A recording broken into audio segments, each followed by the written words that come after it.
সুপ্রিয় দর্শক, আসসালামু আলাইকুম ওয়া রাহমাতুল্লাহ।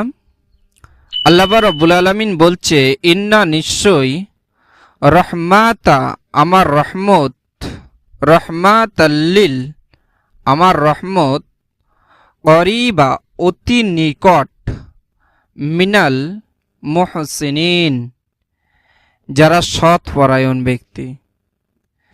নিশ্চয় যারা সৎ পরায়ণ ব্যক্তি, যারা রোজাদার ব্যক্তি, যারা 5 ওয়াক্ত নামাজ পড়নেওয়ালা এবং তাহাজ্জুদের নামাজ পড়া ব্যক্তি, এই সকল মানুষেরা আমার রহমত থেকে বেশি দূরে নয়।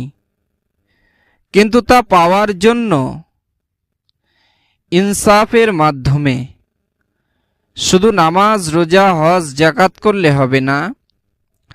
মানুষ মানুষের সঙ্গে সৎ ব্যবহার করতে হবে, দয়া দেখাতে হবে, আবার ক্ষমাও করতে হবে। এই সবের ওসিলায় আল্লাহ তাআলা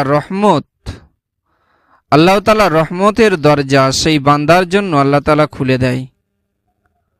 বন্ধুরা, ভিডিওটি ছিল এই পর্যন্ত। চ্যানেলটি সাবস্ক্রাইব করে দেবেন এবং বন্ধুদের মাঝে শেয়ার করে দেবেন। আমিন।